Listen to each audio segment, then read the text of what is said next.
All right, good morning. I thought I would go through how I typically take measurements of string action and also a method that I use for checking the relief. And also in that, um, I'll go ahead and share on my Weber Fern what those readings are if you wanted to try to compare that and use this technique to compare it. Um, the the tool that I use is a set of calipers. That's how I do it. And I use an electronic caliper, and then they usually will have a zero button. So if you close it, which this is closed, you can hit that zero button and make sure it's zeroed out. That's pretty important. Um, this particular technique is very useful for adjusting a specific instrument of your own or whoever's. In other words, if you take all the measurements, all you're measuring is basically one instrument. You can use it for comparison purposes from one instrument to a second instrument, but you do have to be aware of the fact that different instruments will have different string gauges because the method that I used, I'm basically measuring from the top of the fret to the top of the string. So that string gauge, for example, if I have guitar 1 as my reference guitar, that's what I want to match guitar 2 to. I want to take the measurements on guitar 1 and put them on guitar 2. Let's just say that guitar 1 has the standard medium gauge, so the low E string is going to be an 056. And let's say guitar 2, which I'm wanting to match to guitar 1, has light gauge strings, so it may be an 053. So there's a 3 mil difference in, there's 3 mil difference that you have to be aware of. Pretty small difference, but it can factor in, so you have to be careful with that. Um, and I'm going to speak in inches. So when I say uh, uh, 0.103, I'm talking about inches. 0.103 inches or 103 mils is how that's my terminology that I'm going to use through this. So anyway, I've got my dial calipers, and again, I use this method. This method with the dial calipers is how I measure string height, string action. So one nice thing, especially on this particular mandolin that I'm going to measure, I've got this is my Weber. It's got the Weber designed bridge, which I really like. It's lightweight. No financial interest on my part, but I really do like this bridge. With one of the big reasons, it does have still has the knobs, but the knobs also have a hex. They'll receive a small hex wrench, which does come with the mandolin. So the nice thing about that is I don't even have to detension the strings on this particular style bridge in order to raise or lower the action. I can do it under tension with that wrench, which makes it much simpler and quicker. But anyway, the couple things about this again, the way that I typically do it, I'm going to measure the interior. I'll measure both at the 12th fret and at the first fret on the E string as well as the G string. And when I'm measuring the G string, for example, I'm measuring the interior string, the one that's closest to the center of the fretboard. Same on the E string. And I'll show you why that is, because I measure those. That's where I measure. I don't measure that outer course. So bottom line, once I've zeroed this, the calipers have, watch this end right here. They have the depth gauge, so that comes out. You can see a little tiny a post that comes out as I open up the calipers, and that allows me to take a measurement of depth. So that's what I use. I'm going to set this at about I don't know, 140 mils. Point I'm set at 0.38, which I know my action is going to be a little bit less than that. And I'm going to take the post and I'm going to put it right on top of the 12th fret, and I've got the base kind of perpendicular to the neck, and I want to try to hold the caliper as perpendicular as I reasonably can in both directions, both axes. So I've got it standing right now, and all I'll do is I'll pluck that interior string. Let me get my hand, I usually hold it up here.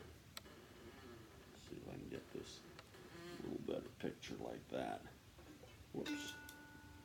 Because it closes up easier if you hold it by the top. So I've got it sitting now. You know, I've got the post a little bit away from that string so it's not buzzing. You know, I get it right close, but not quite there. And I'll set it down. Whoops, I got it. There we go.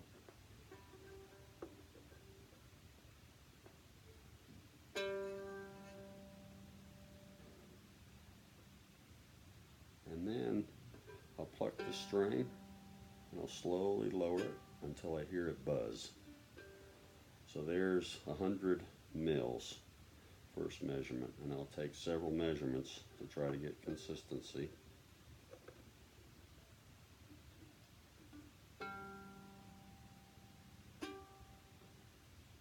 There it is again, and I got 97 mils that time. Let's get a third one.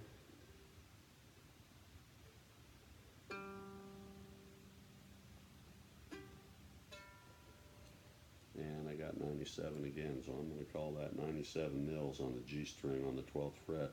I'll do the same thing up here on the first fret.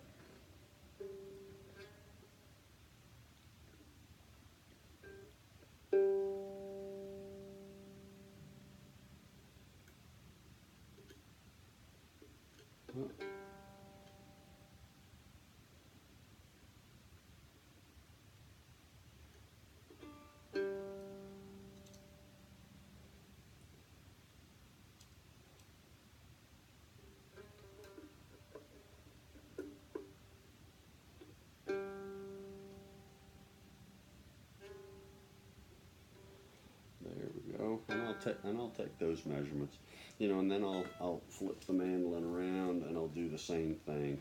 12th fret on the E string, the interior E string, and then first fret on the interior E string. So that's kind of how I take the measurements on my mandolin. You know, there's another piece of the equation that allows you to adjust the action on your mandolin, and that's what your neck relief is. So taking neck relief measurements is a little bit different animal, but it's important to do.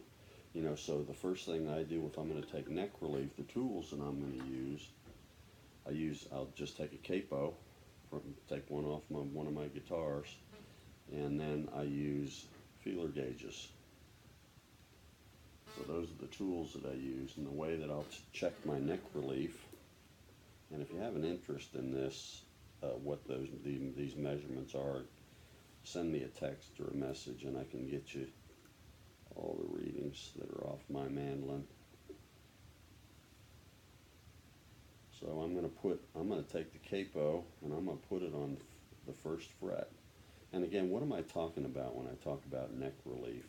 I'm talking about this. If I was to take this mandolin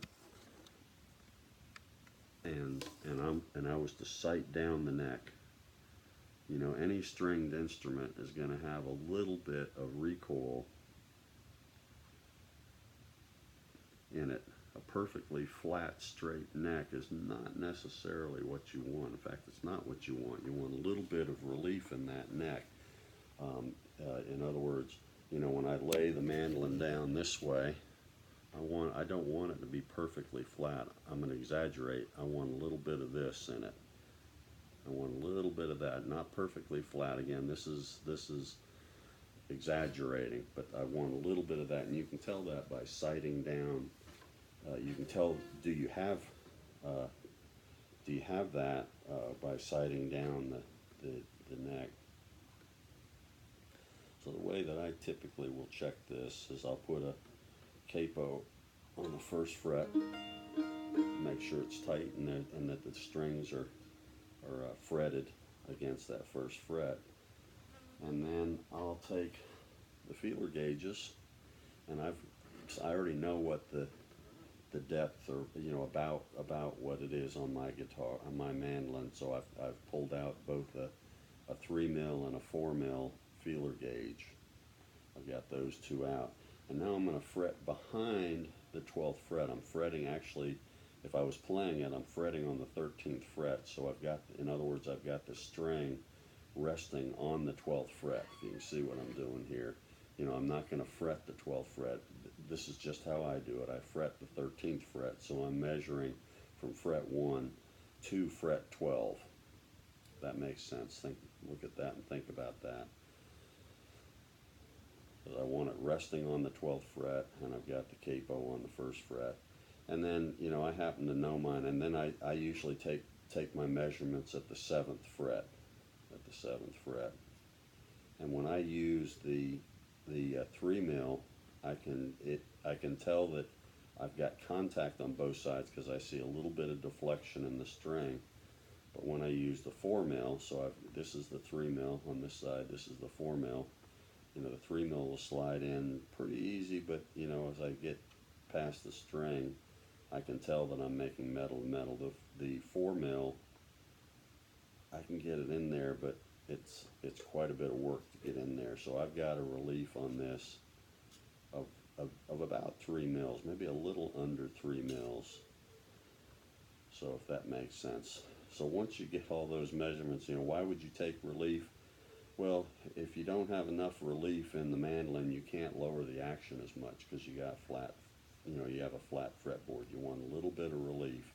And again, so I'm fretted 1st fret and I'm fretted 12th fret, and I've got about 3 mils under that 7th fret, between that 7th fret and the low course G string. And then I'll do the same on the E string because just to double check that I've got relief on both sides. You know, one more thing that is kind of a I don't know, call it a theory of mine, is that you know, string gauge can affect how high or low you're able to take the action on a particular instrument. And maybe a little bit contrary to maybe common sense thinking is the right term. I don't know if that's the right term. But I have found that if I have a little bit heavier gauge string, it raises the tension of the string, right? If I'm at the same pitch, if I'm at let's just say my A string and I'm at 440 for the sake of argument, then you know, then the bottom line is when I go from one gauge, let's just say an 024 or an 025 up to an 026, I've applied a little bit more tension on the string when I'm still at 440. Makes sense? Because of the little bit more tension, the string doesn't, the distance the string vibrates is a little bit less. Excuse me, I'm sorry. It's a little bit less, so because of that, it allows me to lower the action just a little bit. And you know, and I've got a pretty low action on this particular mandolin. I have played mandolins that have lower. You know, but you want to get the action on your mandolin as low as you can for the without causing a buzz, and you want that playing without a buzz to occur in the type of music that you are playing. You know, in other words, if I am predominantly playing on stage where I have a sound system, I can play with much lighter touch than I can if I'm in a jam with, let's just say, 8 people, and I need to be heard, I want to be heard because I don't have a sound system, so I may be playing a little bit harder. If your playing is more closely associated with that jam session, you may need to have a little bit higher action because your attack is probably going to be a little bit stronger. So you may have to have a little bit higher action in order to prevent buzzing, and hopefully that makes sense to you. The other thing, that having a little bit heavier gauge string, it not only lets you lower the action, in my opinion, over what a lighter gauge string would do, it also gives you a little bit more, I suppose you could say volume, but I like to think of it more as body. It gives you a little bit better tone and volume out of your instrument. Um, so again, I have no financial interest. I use the Adagio strings, typically the 75 series, the EXP 75s. Sometimes I'll use the 74, 75 CMs, the one that have a slightly heavier E string and A string, and the D string and the G string are the standard, what would be under the EJ 74s. So either one of those seem to help quite a bit, and that's the strings that I like to use. So anyway, there's some thoughts on checking your height of your action and checking the relief in your neck, mostly demonstrated on a mandolin, but it also applies on a guitar.